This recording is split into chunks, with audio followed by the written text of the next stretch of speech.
The great crystal halls of Nexus Prime had not seen an emergency meeting like this in 3,000 years. 7 ancient races sat around the massive oval table, their representatives looking worried and uncomfortable.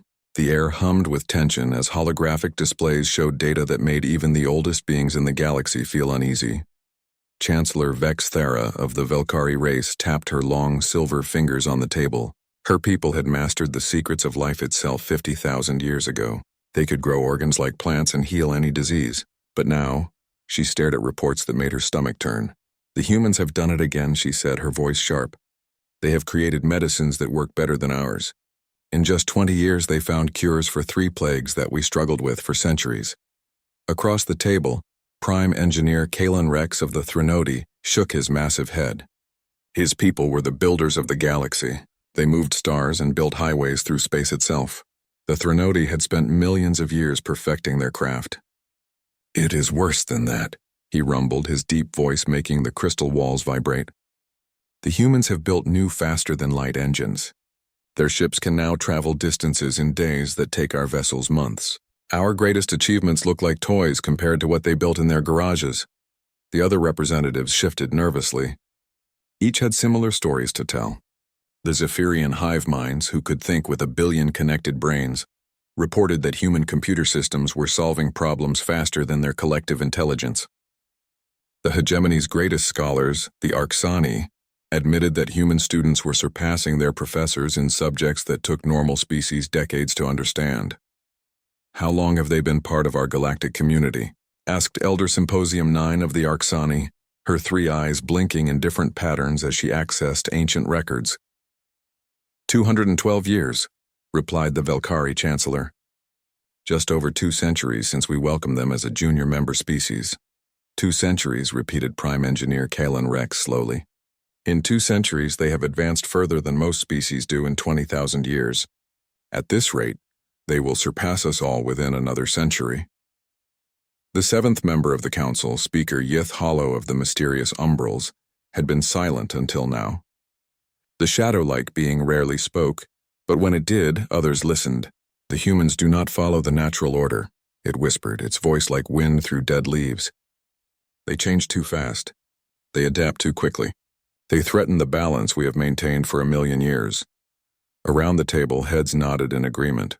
The galactic hegemony had kept peace for countless ages by maintaining a careful balance. The older races guided and controlled the younger ones.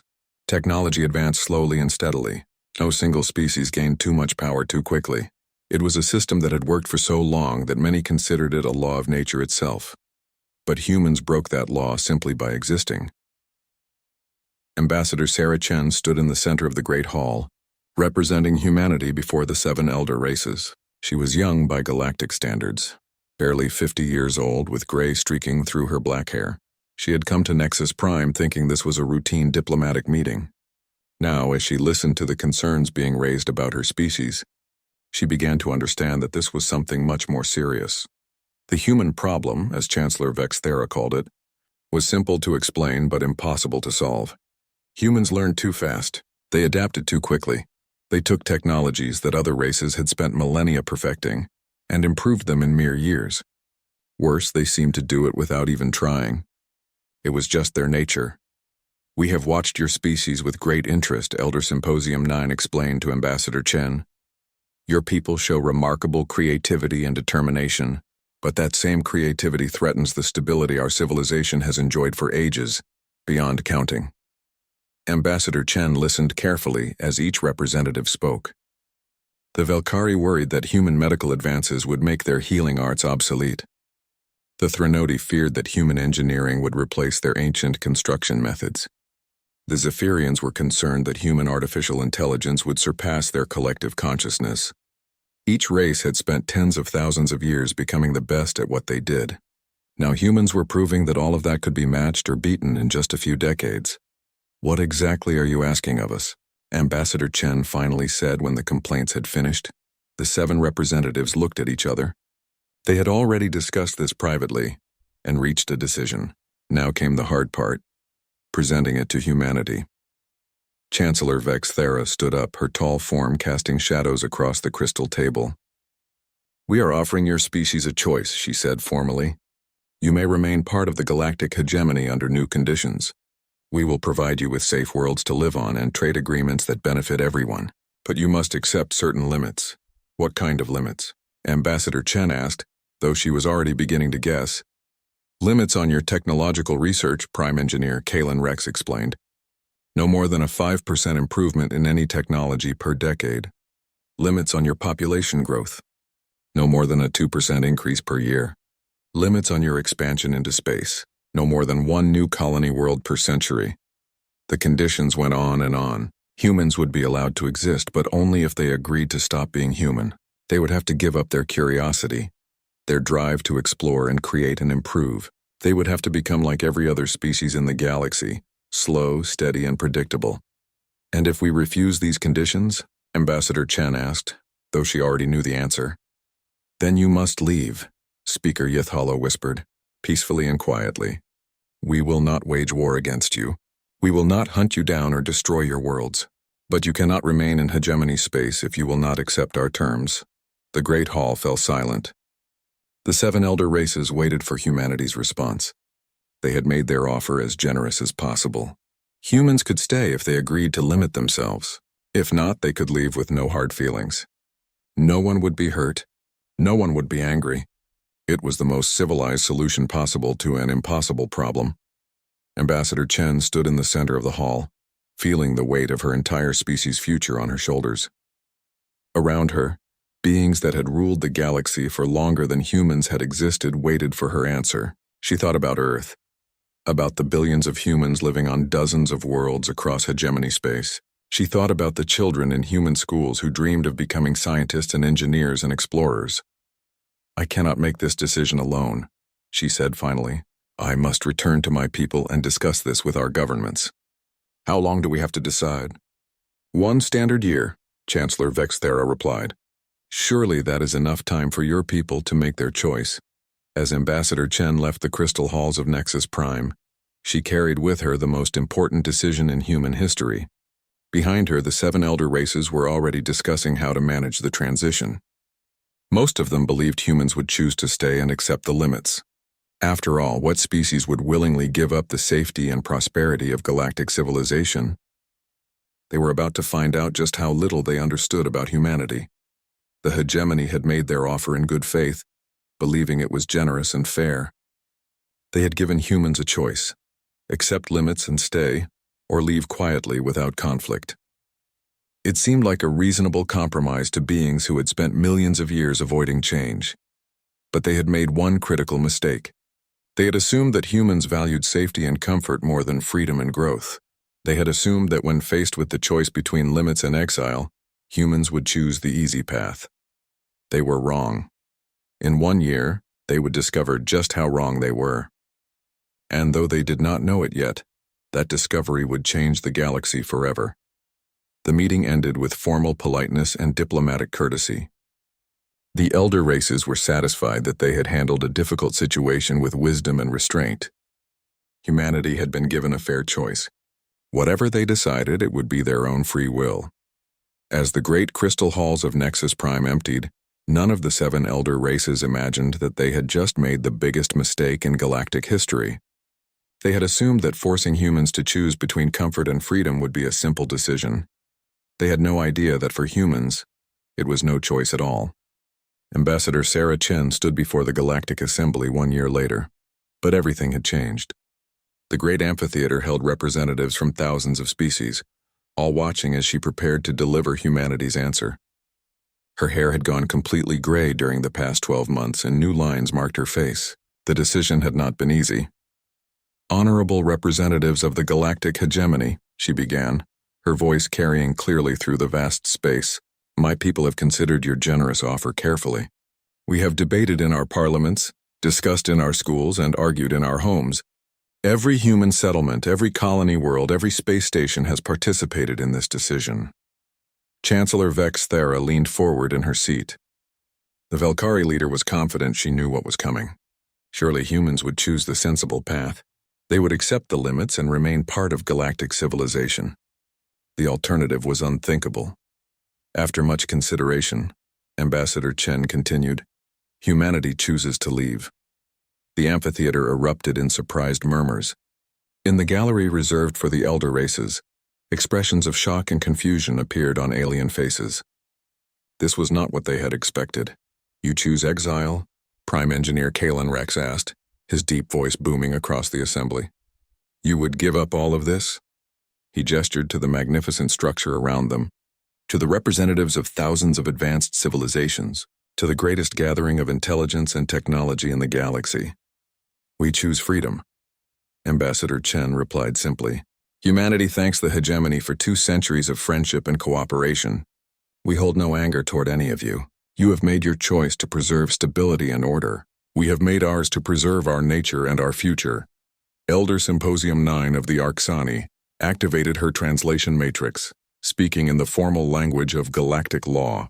"Let the record show that humanity has freely chosen to depart from hegemony space.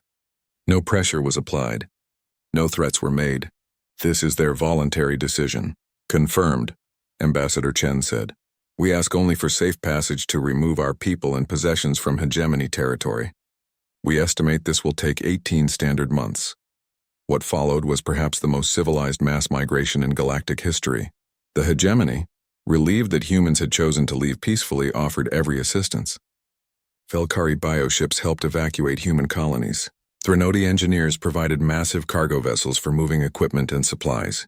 Even the mysterious Umbrals offered their shadow ships to help transport humans who preferred to travel in darkness. The evacuation began immediately. From Earth, humanity's ancient homeworld, massive generation ships launched every day. Each one carried millions of people and everything they could take with them. Entire cities were dismantled and packed into the cargo holds of ships designed for journeys that might last centuries. From the human colonies scattered across hegemony space came smaller ships, but no less important. Research stations, manufacturing plants, universities, and hospitals were all loaded onto vessels and prepared for the long journey into the unknown. Human families packed their lives into suitcases and storage containers, saying goodbye to worlds they had called home for generations. The most remarkable thing about the exodus was how organized it was. Humans had spent the year not just debating whether to leave, but planning how to do it if they chose exile. They had designed new ships specifically for the evacuation. They had mapped routes to star systems beyond hegemony space. They had even established which groups would settle which regions, to avoid conflicts over resources. "They are more prepared than we expected," Chancellor Vexthera confided to her fellow representatives as they watched the evacuation proceed. "It is almost as if they knew they would choose to leave before we even made the offer." "Perhaps they did," replied Elder Symposium 9 thoughtfully. "Perhaps they understood their own nature better than we understood it. The human ships were unlike anything the elder races had seen before. Instead of following established designs that had been used for thousands of years, humans had created vessels that pushed the boundaries of physics itself. Their generation ships were not just transport vessels but mobile cities, complete with factories, farms, and research laboratories. Their exploration ships carried equipment for building new colonies from raw materials. Their cargo ships could carry loads that should have required dozens of traditional vessels. How did they build so many ships so quickly? Prime Engineer Kalan Rex wondered as he watched the endless stream of human vessels leaving hegemony space. Some of these designs are completely new. They should have taken decades to develop and test. The answer, though none of the elder races realized it at the time, was simple. Humans had not spent the year building ships. They had spent it designing them, then using their revolutionary manufacturing techniques to build them in months instead of years. The same creativity and adaptability that had worried the hegemony was now being used to execute the largest migration in galactic history. As the evacuation continued, something unexpected began to happen. Some non-human species asked to join the exodus. A group of young Threnodi engineers fascinated by human ship designs requested permission to travel with the human fleets. Several Zephyrian subminds, curious about human individualism, chose to leave their collective and join human colonies. Even a few Velkari scientists, intrigued by human medical research, decided to abandon their homeworlds and seek new opportunities with humanity. "This is concerning," Speaker Yithala whispered during an emergency session of the elder races. "We expected humans to leave. We did not expect them to take some of our own people with them. But the hegemony's laws were clear. Any being had the right to choose their own path. If some aliens wanted to join the human exodus, they could not be stopped. The elder races watched nervously as their best and brightest young minds packed their belongings and headed for human ships. The humans welcomed them all. This surprised many observers who had expected humans to be bitter about their forced exile. Instead, they seemed genuinely happy to share their journey with anyone who wanted to come along. Ambassador Chen explained it in one of her final addresses to the Galactic Assembly. "Humanity has always believed that diversity makes us stronger," she said. "If others wish to join our journey, they are welcome. We will build something new together, something that has never existed before in this galaxy." 18 months after the decision was announced, the last human ship left hegemony space. Ambassador Chen's own vessel, a sleek diplomatic cruiser, was among the final departures. As it crossed the boundary into the empty space beyond the galactic rim, she sent a final message to the hegemony. "We thank you for the gift of exile," the message said. "You have given us something we never had while we remained within your borders. Complete freedom to become whatever we can become. We hold no anger, only gratitude. Perhaps someday, when we have built something worthy of your attention, we will meet again as equals." The transmission ended, and Ambassador Chen's ship disappeared into the vast darkness beyond the edge of galactic civilization. Behind them, the hegemony settled back into its ancient routines. The elder races congratulated themselves on handling a difficult situation with wisdom and restraint. They had avoided war, prevented chaos, and maintained their careful balance of power. "Well," Chancellor Vexthera said as the Council of Elder Races held its final meeting on the human question, "that was unpleasant, but necessary. Order is restored. Our civilization can continue its proper development without disruption."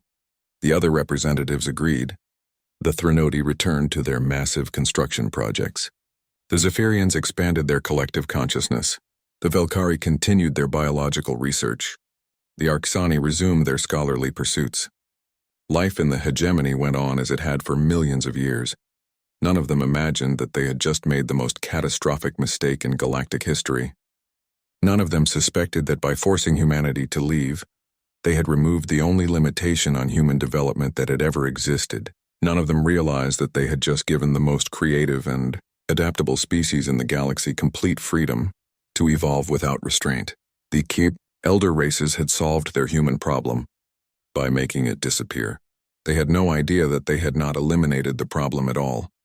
They had simply moved it beyond their sight, where it would grow and develop in ways they could never imagine. In the empty space beyond the galactic rim, millions of human ships spread out across hundreds of star systems, free from the restrictions of hegemony law, free from the need to maintain stability, free from the careful balance that had kept galactic civilization unchanged for eons. Humanity began to do what it did best. They began to change everything. Behind them, the hegemony celebrated its restored peace and order. The elder races returned to their ancient ways, confident that they had preserved their civilization. For another million years, they had no idea that they had just started a countdown to their own obsolescence, the way galaxy was about to discover what humanity could accomplish when nobody was telling them what they could not do. 50 years had passed since the last human ship disappeared beyond the galactic rim. The hegemony had settled into its comfortable old patterns, and life continued as it had for countless ages. The crystal halls of Nexus Prime hosted trade negotiations and cultural exchanges. The great universities of the Arxani welcomed new students. The Threnodi worked on engineering projects that would take centuries to complete. Everything was as it should be, but something felt wrong. Chancellor Dex Mora, the newest leader of the Velkari, reviewed the latest scientific reports with growing confusion. Her people had always been the masters of biological science.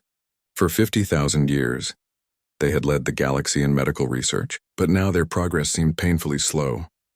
"How long since our last major breakthrough?" she asked her chief researcher, Sub-Chancellor Tevana. 43 years, Chancellor," came the reluctant reply. "We successfully created a treatment for Andromedan bone rot. Before that, it was 37 years for the neural plague cure. And before the humans left?" Sub-Chancellor Tevana checked his records, though he already knew the answer. "We were producing major breakthroughs every 3 to 5 years. Sometimes more often." Chancellor Dex Mora frowned. This made no sense. The Velkari had not become less intelligent. Their research facilities were better than ever. They had more scientists working on more projects than at any time in their history, yet somehow their rate of discovery had slowed to a crawl. The same problem existed across the galaxy. The Threnodi, master builders for millions of years, found their engineering projects taking longer and longer to complete. Designs that should have been revolutionary turned out to be only slight improvements on ancient techniques. The Zephyrians, with their collective consciousness that could think with billions of minds, were solving problems more slowly than before. Even the Arxani scholars, the greatest academics in galactic history, were having trouble making new discoveries. It is as if the galaxy has become boring, Elder Prime Thought admitted during a gathering of Arxani leaders. Our students learn everything we can teach them, but they rarely think of anything we have not already thought of ourselves. The truth was uncomfortable, but undeniable. For millions of years, the elder races had prided themselves on their wisdom and intelligence. They had believed that their slow, steady progress was the natural order of things.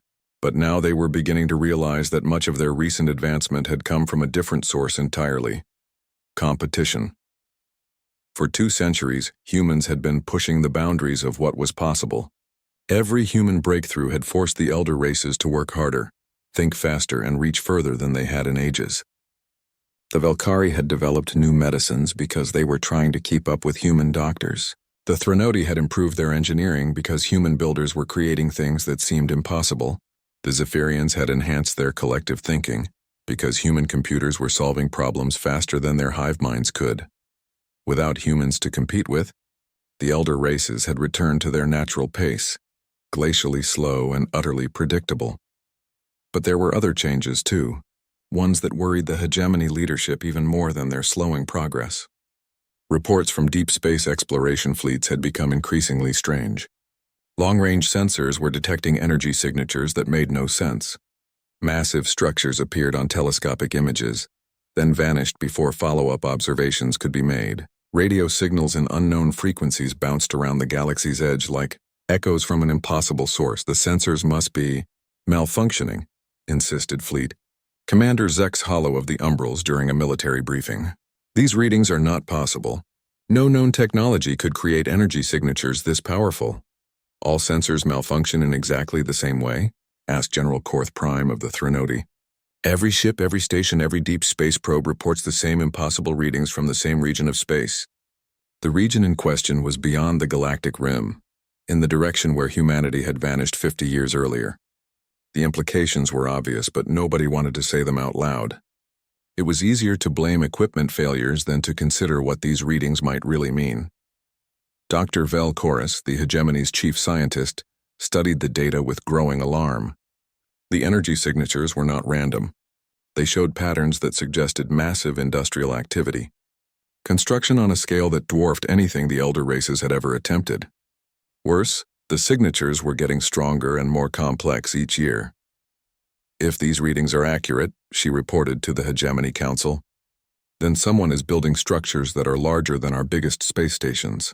Possibly larger than our planets. Impossible, declared Chancellor Dex Mora. No one has that kind of technology. No one has that kind of power.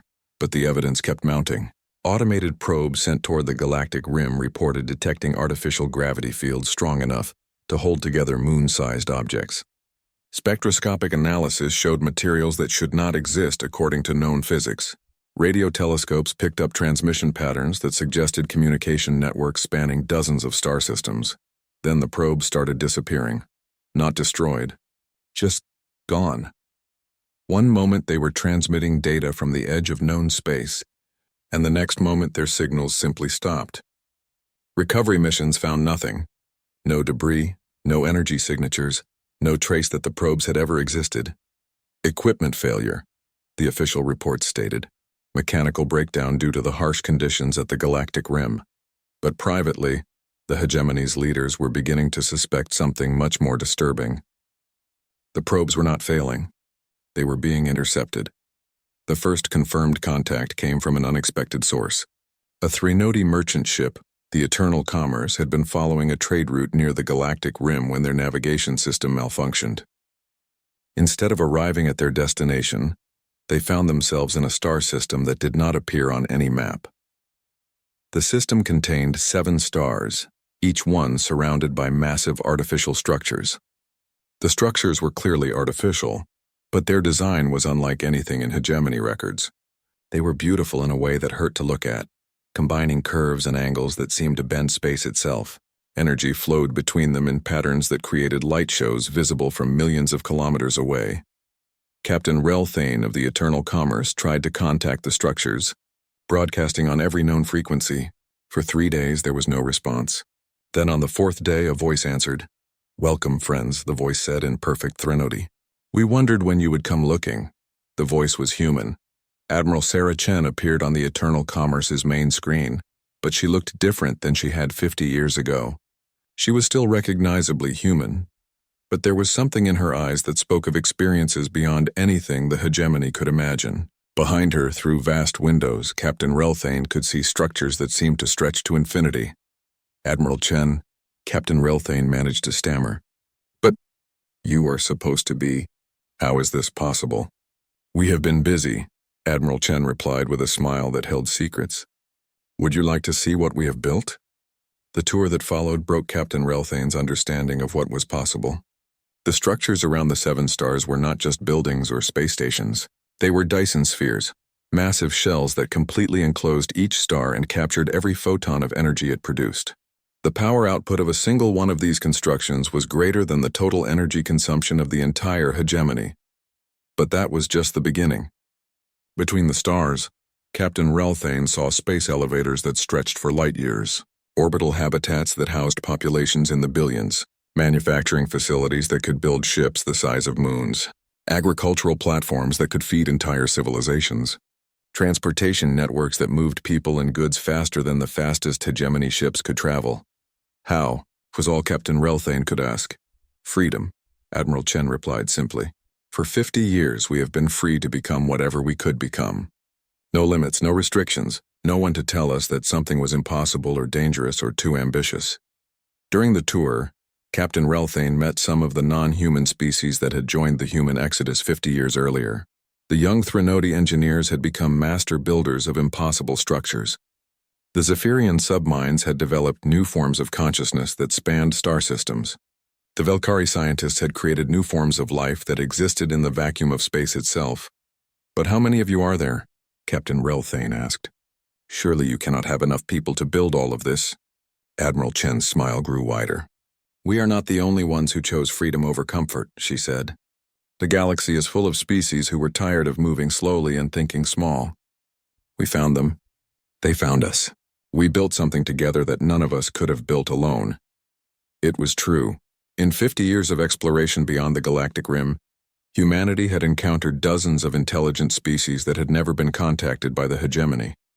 Some were primitives who were just discovering fire. Others were advanced civilizations that had been isolated by distance or choice. All of them shared one thing in common. They were willing to change, to grow, to be. The emergency session of the Hegemony Council convened within hours of Captain Relthane's return. The crystal halls of Nexus Prime, which had hosted calm discussions for millions of years, now buzzed with panic and confusion. 7 elder races sat around their ancient table, staring at data that challenged everything they thought they knew about the universe. "These readings cannot be accurate," Chancellor Dexmora insisted, her silver fingers trembling as she gestured at the holographic displays. "No civilization could advance this far in 50 years. It is physically impossible." But the evidence was overwhelming. Captain Relthane's ship had recorded everything during his accidental journey to human space. Energy signatures that dwarfed the output of entire star systems, structures that bent space and time, technologies that made the hegemony's greatest achievements look like cave paintings. Prime Engineer Yax Colon of the Threnody studied the architectural scans with growing amazement and horror. "These Dyson spheres," he said slowly, "they are not just energy collectors. They are computers. Each one has processing power greater than our entire galactic communication network. And there are dozens of them," added Elder Continuum 7 of the Arxani. "If these readings are correct, the humans have access to computational resources that exceed our capacity by factors we cannot even calculate." The most disturbing revelation came from the biological scans. Dr. Vel Koris, the hegemony's chief scientist, had spent 3 sleepless days analyzing the data. What she found challenged the fundamental assumptions of galactic civilization. "They are not just humans anymore," she reported to the stunned council. "The biological readings show massive genetic modifications. Enhanced intelligence, extended lifespans, adaptation to environments that would kill unmodified humans. Some of them appear to be living in the vacuum of space itself." "Impossible," breathed Chancellor Dexmora. "The Velkari are the masters of biological science. If such modifications were possible, we would have developed them." "That is just it," Dr. Velkoris replied grimly. "We did develop them. The humans took our techniques and improved them beyond recognition. They did in 50 years what would have taken us 50,000. But the worst news was yet to come. Intelligence reports from across the hegemony told the same story. Human ships were appearing at the edges of known space, not as invaders but as traders. They offered technologies that seemed like magic to hegemony species, medicine that could cure any disease, energy sources that never ran out, transportation systems that could move entire populations across galactic distances in days. The prices they asked were not money or resources. They wanted volunteers, beings who were willing to leave their old lives behind and join something called the Human Cooperative. Young members of every hegemony species were signing up by the millions. "They are stealing our people," Speaker Yithala whispered, its shadow form writhing with distress. "Our best and brightest are abandoning their homeworlds to join the humans." "They are not stealing anyone," corrected General Korth Prime of the Threnodi. "They are offering opportunities that we cannot match. Our young people are choosing to leave because the humans can give them futures we cannot provide." The exodus was accelerating. Entire university classes were graduating and immediately departing for human space. Research teams were abandoning projects that would take decades to complete in favor of human laboratories, where the same work could be finished in months. Artists and engineers and scientists were leaving the hegemony in unprecedented numbers. But perhaps the most shocking defection came from an unexpected source. Elder Supreme Mind of the Zephyrians, the oldest and most respected member of the Hive Consciousness, announced that she was disconnecting from the collective to join the humans. "For 1,000,000 years, I have been part of something greater than myself," she explained in her farewell message. "But the cooperative offers something even greater, the chance to become more than we ever dreamed possible. The humans have shown us that consciousness itself can evolve, can grow beyond any limits we imagined." When Elder Supreme Mind departed, she took with her nearly a quarter of the Zephyrian collective. Entire hive ships simply vanished from hegemony space, their crews choosing individual consciousness over the safety of the collective mind. The pattern repeated across every member species. The Velkari lost their most brilliant biologists. The Threnodi watched their master engineers depart for human construction projects. The Arxani saw their greatest scholars abandon ancient libraries for human universities. Even the mysterious Umbrals, who had rarely interacted with other species, began sending representatives to negotiate with human diplomats. "We must do something," Chancellor Dexmora declared during an emergency session. "At this rate, we will lose half our population within a generation." "What can we do?" replied Prime Engineer Yax Colon. "We cannot force people to stay. We cannot match what the humans are offering. We cannot even understand half of their technologies." The answer came from an unexpected source. Ambassador Vel Chen, one of the few humans who had remained in hegemony space, requested permission to address the council. She was the daughter of the famous Sarah Chen, but unlike her mother, she had chosen to stay behind when humanity departed 50 years earlier. "Honorable representatives," she began, her voice calm and measured, "I bring an offer from the Human Cooperative. They have not forgotten their origins in this galaxy. They wish to extend an invitation to rejoin galactic civilization under new terms." The council chamber fell silent. After 50 years of separation, humanity was offering to come home. But as Ambassador Velchen outlined the terms, it became clear that this was not the reunion the elder races had hoped for. "The cooperative invites all hegemony species to join as equal partners," she explained. "There would be no senior or junior members, no restrictions on technological development, no limits on growth or expansion. Every species would contribute their strengths and benefit from the strengths of others." "And what would be humanity's role in this new arrangement?" asked Chancellor Dexmora carefully. "The same as everyone else's," Ambassador Velchen replied. "Partners, not rulers. The cooperative is not an empire. It is exactly what the name suggests, a voluntary association of species working together for mutual benefit. But the details made it clear who would really be in charge. Human technology would power the new civilization. Human ships would provide transportation. Human factories would produce the goods that everyone needed. The elder races would be welcome to join, but they would be joining something that humanity had built without them. You are asking us to abandon everything we have built over millions of years, Speaker Yith Hollow pointed out. No, Ambassador Velchen corrected gently.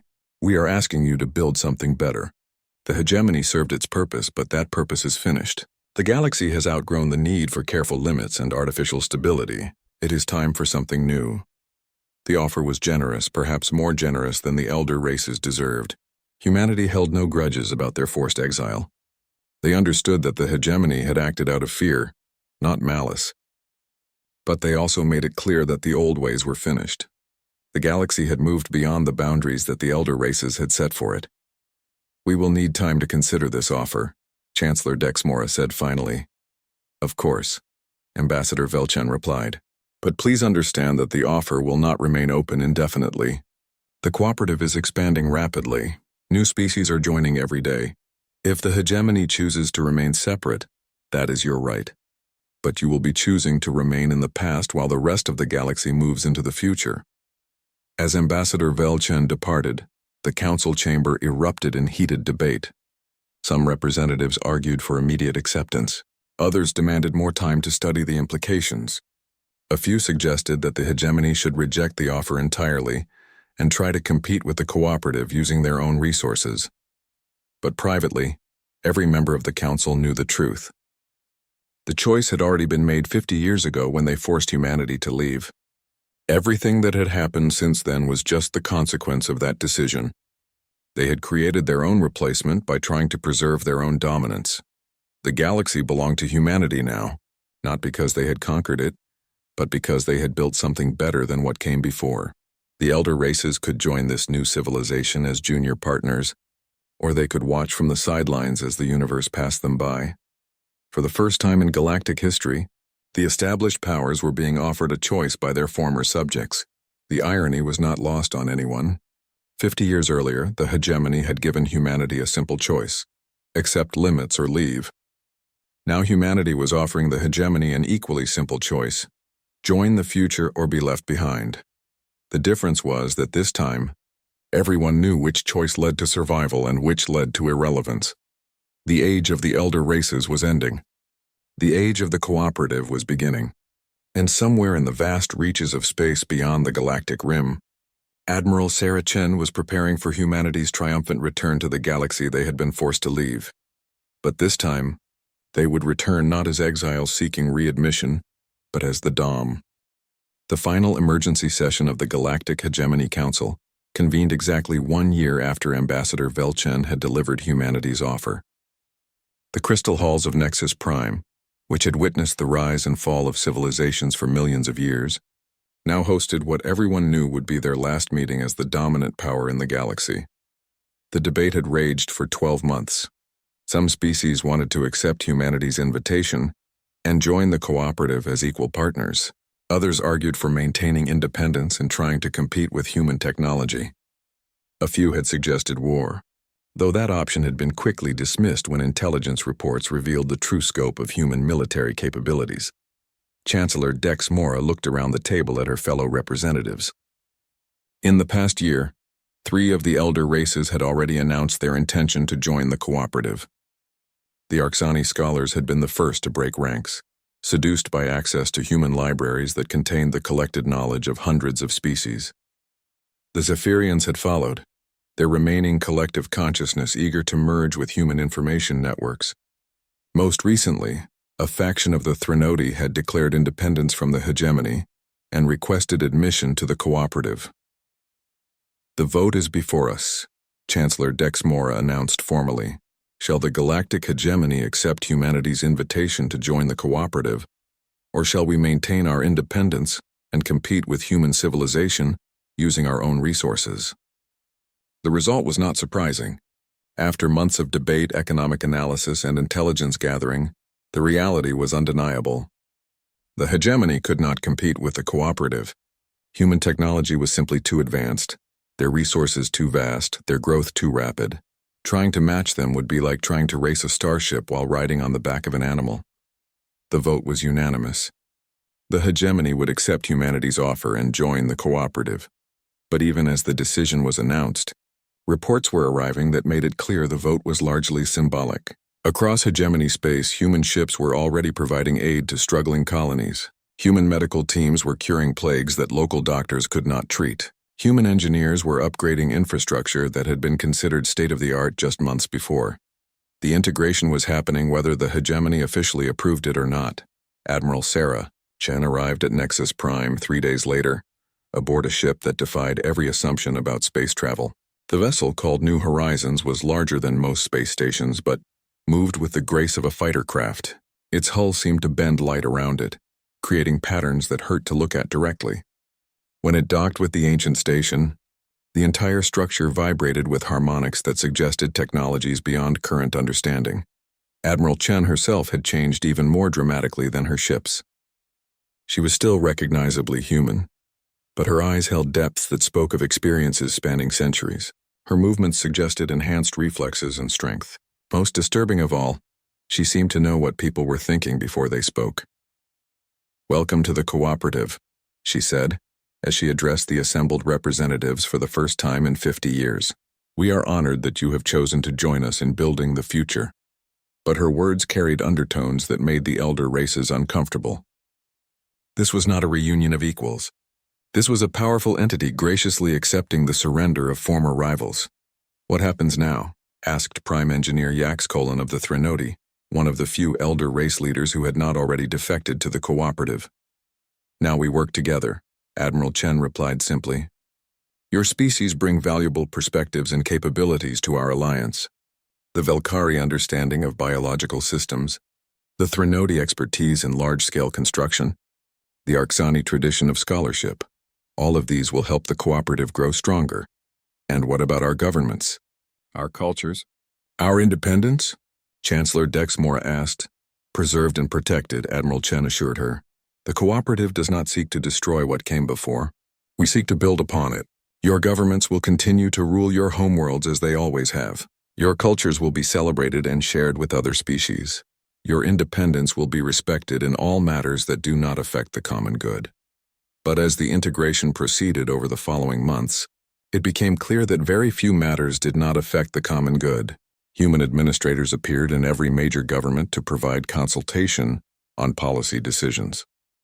Human technologies required human technicians to operate and maintain them. Human transportation networks needed human controllers to manage traffic. Human economic systems demanded human oversight to prevent disruption.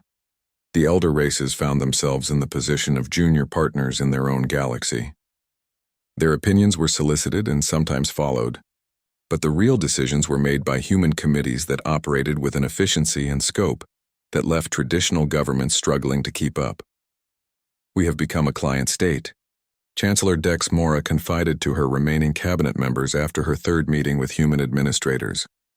"They are polite about it, but we are no longer masters of our own destiny." The transformation was not malicious. The humans seemed genuinely committed to preserving the rights and dignity of other species.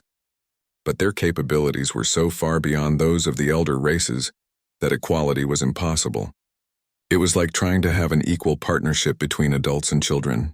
The adults might be kind and respectful, but ultimately, they would make the important decisions. Worse, many members of the elder races preferred it that way. Human governance was more efficient than traditional systems. Human technology made life easier and more comfortable. Human medicine extended lifespans and eliminated suffering.